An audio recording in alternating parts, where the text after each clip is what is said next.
Bonjour à toutes et à tous. Bonjour les amis, j'espère que vous portez très bien. Bienvenue encore une fois sur la chaîne du podcast foot. Comme vous le voyez aujourd'hui, on est de retour les amis. Vraiment, j'ai bien aimé comment vous avez beaucoup partagé nos récentes vidéos. Ça prouve vraiment l'engagement que vous avez vis-à-vis de notre petite chaîne là. Vraiment, ça grandit. Là, on est en train d'atteindre pratiquement les 180 abonnés, ce qui prouve que vraiment vous êtes beaucoup maintenant vraiment à nous suivre. Continuez de partager, de liker, de vous abonner surtout les amis pour que la communauté s'agrandisse. Nous sommes promis comme rendez-vous d'ici la fin de cette année. Nous devons attendre les 1000 abonnés les gars, c'est très important. Sans tarder, avec mon cher ami toujours, on est là ce soir. Mon cher Jules, Jules, comment ça va?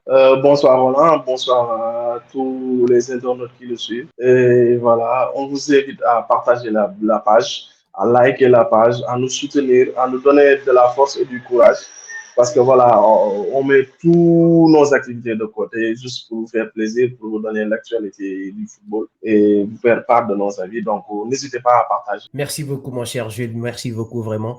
Alors, sans tarder, les amis, nous allons faire, comme toujours, comme on est en plein mercato, nous allons vous faire un petit récapitulatif de ce qui se passe sur le marché anglais et le marché français et un tout petit peu aussi ce qui se passe vraiment en ce qui concerne les rumeurs et tout. Donc, nous allons essayer d'être bref un peu dans la vidéo, mais soyez là, juste début jusqu'à la fin. C'est très important parce qu'il y a des choses dont on doit parler. Alors, mon cher, nous allons commencer vraiment par le transfert de Kim Min-jae de Napoli vers le Bayern qui insiste toujours. Et là, d'après Fabrizio Romano, tout est déjà presque bouclé vers un montant de 50 millions, toutes taxes comprises. Et en attendant l'officialisation très bientôt, les documents et tout sont déjà presque fait. Dis-moi, qu'est-ce que tu penses vraiment de ce transfert? Tu penses vraiment que Kim Min-jae peut vraiment aujourd'hui s'adapter vraiment à ce club, à ce club qui est le Bayern? Et est-ce qu'aujourd'hui, parce qu'il n'y a qu'une première saison qu'il a fait à Napoli, dis-moi, est-ce que tu penses qu'il peut vraiment apporter quelque chose d'important ou bien c'est un peu trop tôt pour toi? Tu penses que c'est le moment de partir aussi? Et est-ce qu'il peut vraiment apporter quelque chose dans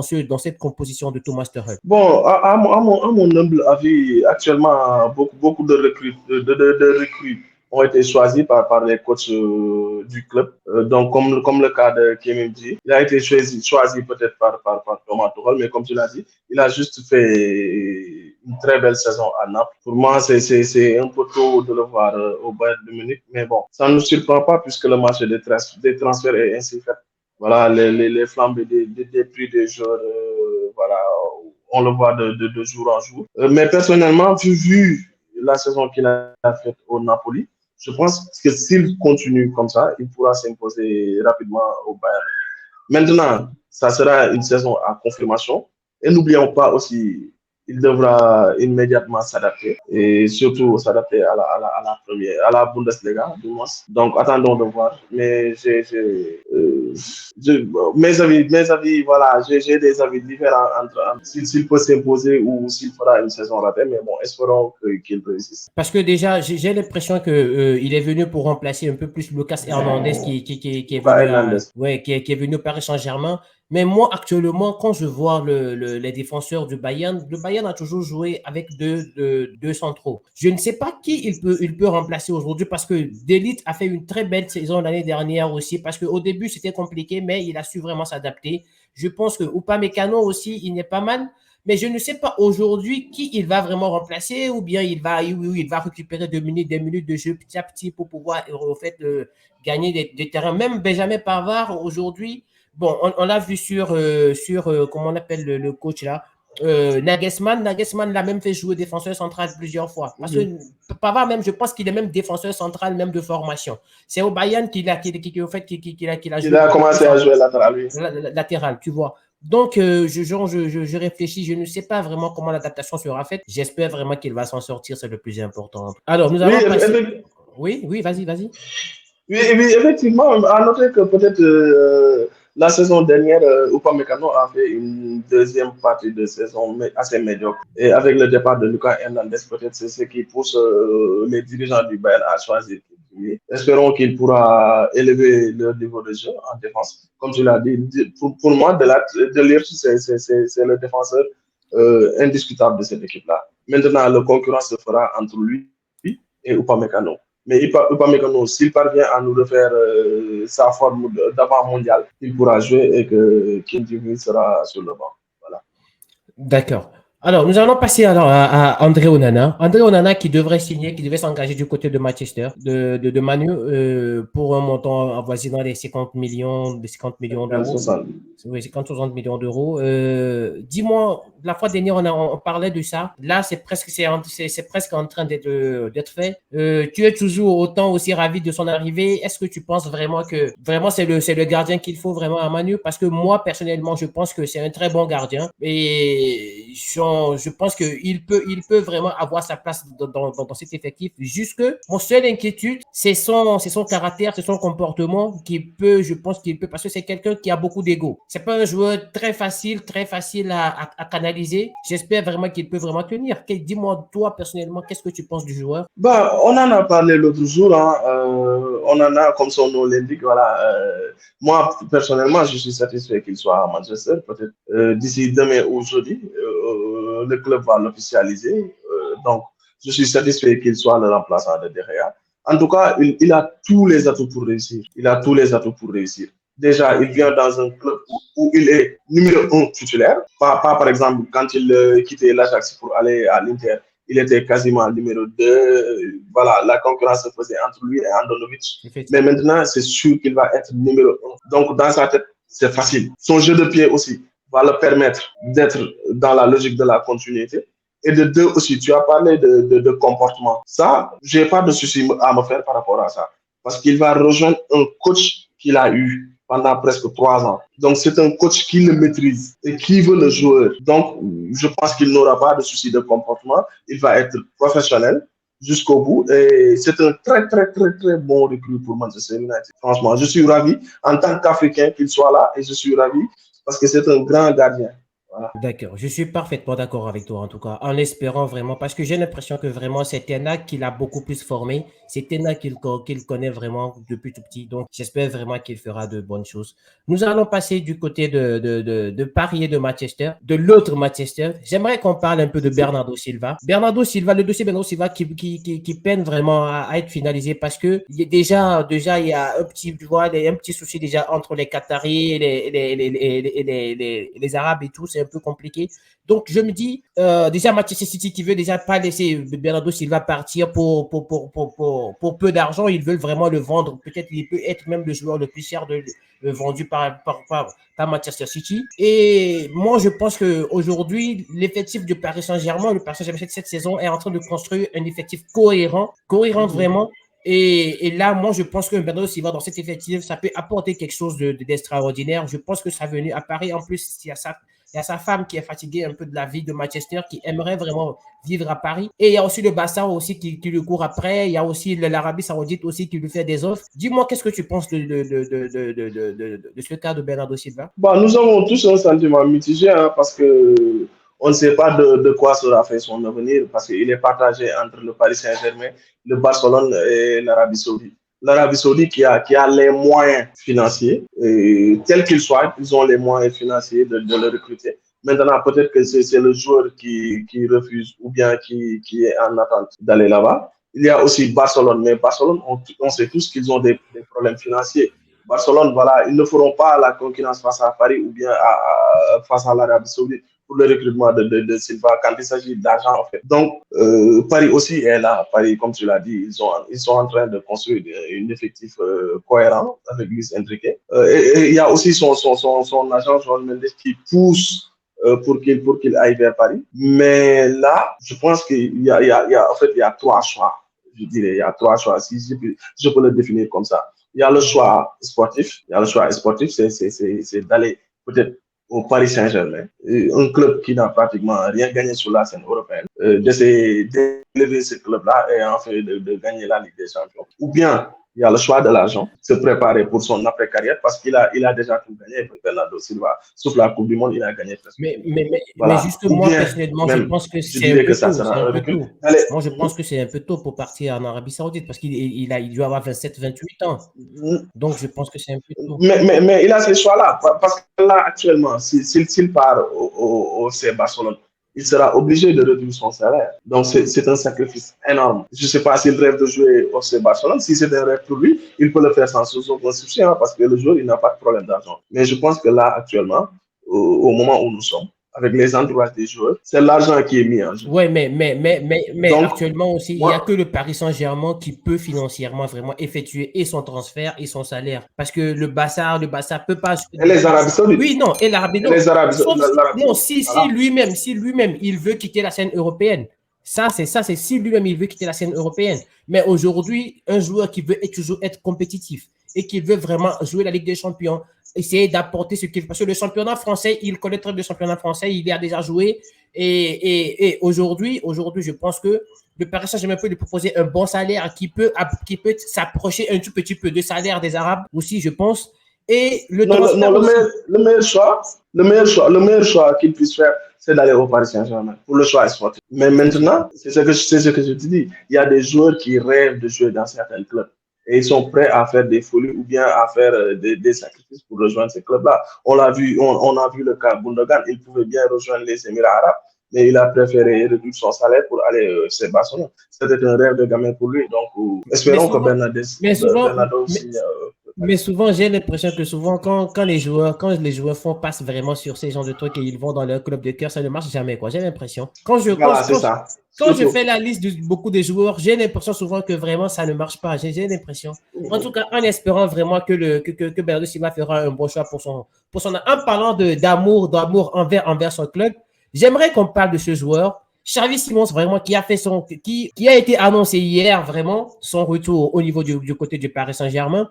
Le PSV l'a libéré parce que le Paris Saint-Germain avait une clause de rachat que Xavi Simons lui-même a essayé d'insérer dans son contrat. Et le Paris Saint-Germain a essayé de lever l'option, mais c'est lui qui a décidé de revenir au Paris Saint-Germain. Et aujourd'hui, il est venu au Paris Saint-Germain. Et d'après tout ce qui a été dit, d'après les nouvelles informations qui sont venues, c'est qu'il devrait repartir du côté de Leipzig en prêt. Donc, en attendant, parce que à cause de Neymar et Mbappé aujourd'hui, qui sont des joueurs encore dans l'effectif du Paris Saint-Germain, et personne ne sait aujourd'hui comment se sera fait le mercato. Est-ce que Mbappé va partir ou Neymar va partir? Donc, personne ne sait jusqu'à aujourd'hui ce qui va se passer. Donc, il est obligé d'aller en prêt du côté de Leipzig et revenir la saison prochaine parce que je pense que c'est un joueur sur lequel le Paris Saint-Germain veut vraiment miser. Aujourd'hui, Mbappé part. Neymar aussi est en train de partir. Et le Paris Saint-Germain veut construire, au fait, tu vois, le Paris Saint-Germain a toujours, tu vois, un joueur star, tu me comprends. Et Xavi Simons, depuis tout petit, il possède toutes ces caractéristiques d'un joueur très vite qui peut devenir une star. Tu vois, donc je pense que le Paris Saint-Germain veut vraiment construire sur le long terme avec le joueur. Et le joueur aussi, je pense qu'il est au courant.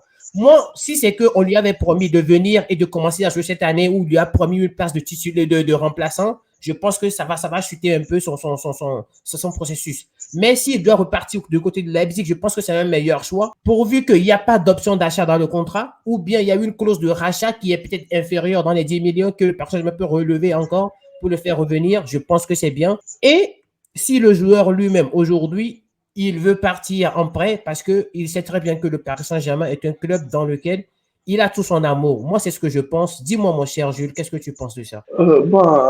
Comme tu as bien tout résumé, hein, Xavi Simons, c'est un jeune joueur qui est aux allures d'une grande star. Et il a fait une très bonne saison l'année dernière avec le groupe Van Nistelrooy. Euh, Comment dirais-je il était où même PSV. PSV Eindhoven, voilà, il a fait une très, très, très bonne saison. Et là, actuellement, on nous apprend qu'il retourne au PSG. Et sur la foulée, il signe un prêt à Leipzig. Et même pour info, Manchester United aussi était prêt pour ce prêt-là. Effectivement. Mais bon, le Paris Saint-Germain le prête seulement. Il y a pas de clause de rachat pour Leipzig. Et c'est un très bon choix de carrière pour moi, hein, pour sa continuité, pour sa progression, pour le temps de jeu qu'il aura, parce que c'est un joueur qui a besoin de temps. On l'a vu l'année dernière. Quand il a un coach qui croit en lui, qui lui donne du temps de jeu, il peut faire des merveilles parce qu'il a le talent pour ça. Il a l'aura aussi. Comme tu l'as dit, c'est un garçon aux allures de grandes stars. Donc, il a tout l'avenir devant lui. Et ça montre aussi que le Paris Saint-Germain, à un côté, il garde le joueur en tête. Peut-être pour l'après Messi ou bien l'après Neymar. Parce que là aussi, s'il revient de près et que Neymar ne s'en va pas ou que Mbappé ne s'en va pas, il ne pourra pas jouer comme il le veut, du moins. Comme il le veut, il ne pourra pas jouer. Donc là, je préfère que le garçon aille du côté de Leipzig. Encore, Leipzig, c'est un grand club européen. Et en Ils ont plus, une très bonne vision même quand de tu jeu. vois, Ils ont un jeu qui leur correspond. Effectivement, quand tu vois Donc, même aujourd'hui, Leipzig est presque devenu aujourd'hui comme le club satellite du Paris Saint-Germain, où la plupart des jeunes joueurs du centre de formation du Paris Saint-Germain, ils vont à l'instar de Nkunku, Nkunku qui a fait une très belle saison là-bas, même le jeune Bitiabou, le jeune défenseur aussi. Je pense qu'il va signer là-bas au niveau de Leipzig. Normalement, ça doit être même officiel d'ici demain. Ça devrait être officiel. Le jeune Bitiabou aussi. Je pense que s'il y va, en plus, moi, ce qui me gêne un peu, c'est le fait que Leipzig vient d'acheter Openda à hauteur de presque 50 millions d'euros du côté de Lens. Et je ne sais pas 45. sur quel poste. Ouais, 45. Donc, je me dis aujourd'hui, si Simon s'y va, il va beaucoup plus jouer sur l'aile gauche ou sur l'aile droite. Il y a Dani Olmo aussi qui évolue là-bas, qui est très bon aussi. Bon, je ne sais pas comment ça va se faire. J'espère vraiment que le joueur fera un très bon choix, en tout cas, en l'espérant, pour son évolution. Ouais. Alors, nous allons passer du côté encore d'un autre joueur sur lequel Paris, on va essayer de passer vite pour que la vidéo ne soit pas aussi trop longue. J'aimerais qu'on parle un peu de Dusan Vlahovic aussi, que le Paris Saint-Germain est en train de cibler pour son attaque. Et j'aimerais qu'on l'associe automatiquement, en fait, à ce dossier, parce que c'est un dossier, en fait, qui peine, en fait, à avancer aussi. J'aimerais qu'on l'associe au dossier Harry Kane. Parce que le Paris Saint-Germain, aujourd'hui, est en train de se positionner sur Harry Kane et sur Dusan Vlahovic. Et Harry Kane, aujourd'hui, ne veut pas venir au Paris Saint-Germain. Mais il veut aller du côté du Bayern. Mais le Bayern, ils ne veulent pas dépenser beaucoup d'argent, en fait, sur le marché des transferts pour Harry Kane. Et ils ont proposé jusqu'à 105 millions comme ça. Mais le Bayern, le président Lévy de Tottenham a refusé.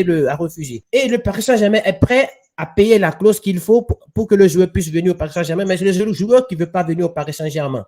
Et comme plan B, le Paris Saint-Germain s'est positionné sur Dusan Vlahovic du côté de la Juve. Mais sans oublier que le joueur, depuis l'année dernière, il a connu des blessures, il a eu la pubalgie. Et il n'a pas fait vraiment une très belle saison l'année dernière aussi. Et il veut le vendre à presque 80 millions d'euros. Qu'est-ce que tu penses au fait de ce dossier, mon cher Jules? C'est un joueur. Vlahovic, c'est un attaquant. Hein. Il a les caractéristiques d'un bon attaquant. Il est un peu peut-être nonchalant. Mais je dirais il a les caractéristiques il me rappelle un peu Berbatov. Il est talentueux. Voilà, il est technique. Mais voilà, c'est un joueur on attendait beaucoup de lui la saison dernière. On attendait qu'il confirme tout le talent qu'on lui jouait. Mais malheureusement, il a été arrêté par beaucoup de blessures et n'a pas eu le temps qu'il fallait pour faire exploser son talent. Maintenant, je doute que voilà, qu'il colle un peu à l'identité parisienne. Je ne sais pas pourquoi, mais c'est un joueur que dès que j'entends parler sur Vlahovic, ça ne me dit rien. Et voilà, c'est un dossier aussi qui risque de faire capoter, qui risque de se faire capoter, avec aussi les ultras parisiens qui l'ont menacé de lui couper les 3 doigts. Voilà.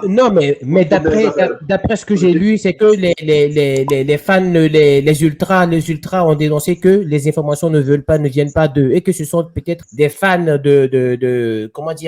certains fans de la Juve et autres qui sont méchants un peu contre le joueur, qui se sont fait passer pour des fans parisiens pour faire passer ce genre de message.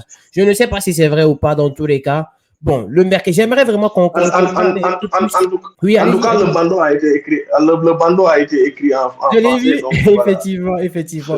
Non, mais en fait, il y a des supporters italiens aussi qui sont en France, c'est-à-dire qui sont des Français. Il y a des Français qui supportent effectivement. Ouais, mais par rapport au dossier... ce sont des choses liées à la politique, donc on laisse à la politique. Tu penses vraiment que pour Harry Kane aussi, oui. Harry Kane... Vas-y. Non, en fait, Tottenham, quand ils veulent acheter des joueurs, ils achètent des joueurs à des prix bas. Lévy, c'est un businessman, mais il est trop prétentieux, en fait. Lévy, il ne vend pas facilement ses stars. Hein. On en a tous en mémoire, les Gareth Bale, les Modric, etc. C'est un gars qui, au début, te demande 50 millions, mais dès que tu viens, il réclame 150. Lui, il est comme ça. Et quand on connaît le Bayern aussi, ce sont des gens qui, je pense qu'avec le transfert de Sadio Mané, c'est la plus haute transfert de leur histoire. Donc, le Bayern ne dépense peu sur le marché des transferts. Non, je pense qu'ils ont acheté Lucas Hernandez beaucoup plus. Hein. Voilà, Lucas Hernandez. Donc, moi, je doute fort qu'actuellement, le Bayern puisse acheter Harry Kane, qui a presque 29 ans Non, à une 30 centaine ans, de millions 30 ans d'euros. bientôt. 30 ans 30 bientôt. ans, voilà. Ouais.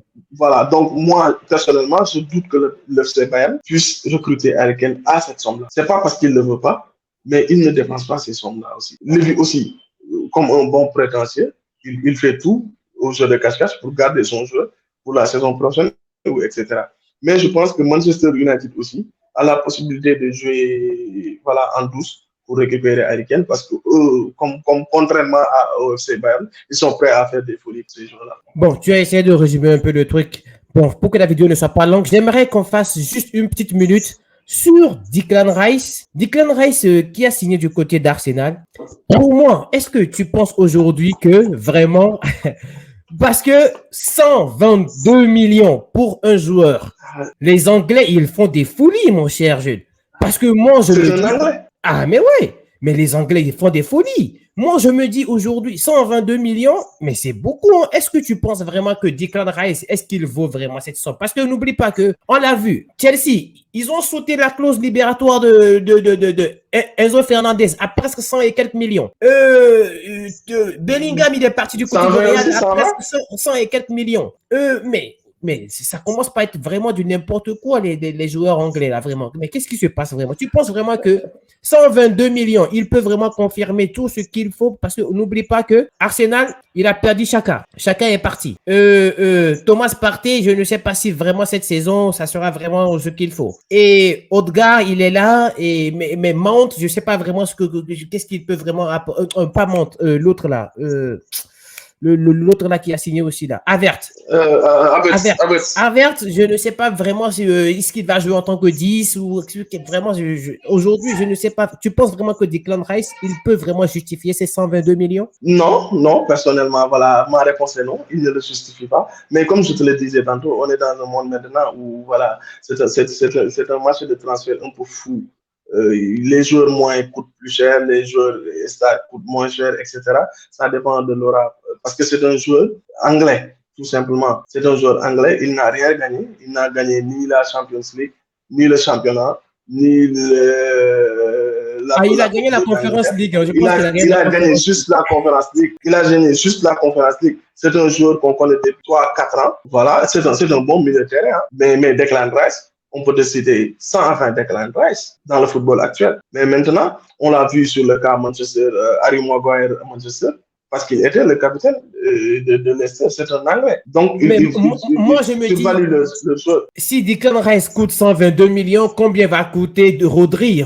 Combien va coûter Rodri du truc là? Voilà, c'est pour ça. Non, c'est pour cela que je te dis que le marché des transferts n'est pas facile à cerner. Par exemple, Rodri, si tu regardes la somme qu'il faut donner pour l'avoir, ça devrait tourner aux alentours de 70.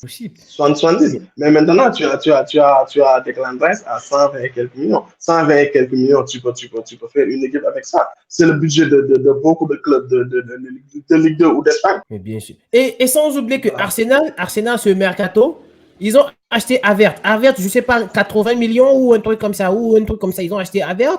Mais non, 30. Non, je pense qu'ils ont acheté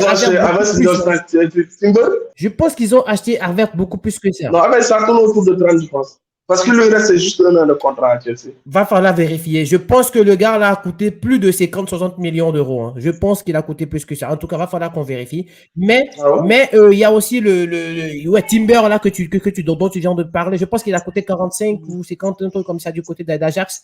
Mais vraiment, mais ils abusent vraiment les Anglais. En tout cas. Espérons qu'ils puissent faire une bonne saison. Sinon, s'ils viennent ici et qu'à la fin de la saison, ils sont 6e ou 7e, les têtes vont tomber, ça. Merci, mon cher Jules, vraiment. En tout cas, je te remercie. Les amis, on est arrivé vraiment à la fin de ce petit journal Mercato. J'espère que vraiment ça vous a plu. N'oubliez surtout pas, les amis, de partager, de vous abonner. C'est très important. Objectif 1000 abonnés avant la fin de cette année. Donc, les amis, partageons. Parce que très bientôt, nous allons aussi vous faire monter de temps en temps sur la chaîne pour que vous puissiez nous donner votre avis et tout. C'est très important pour que la communauté s'agrandisse. Alors, les amis, je ne sais pas si mon cher Jules, Jules a quelque chose à vous dire. Passez une excellente soirée. Bonsoir. Allez, au revoir, les amis.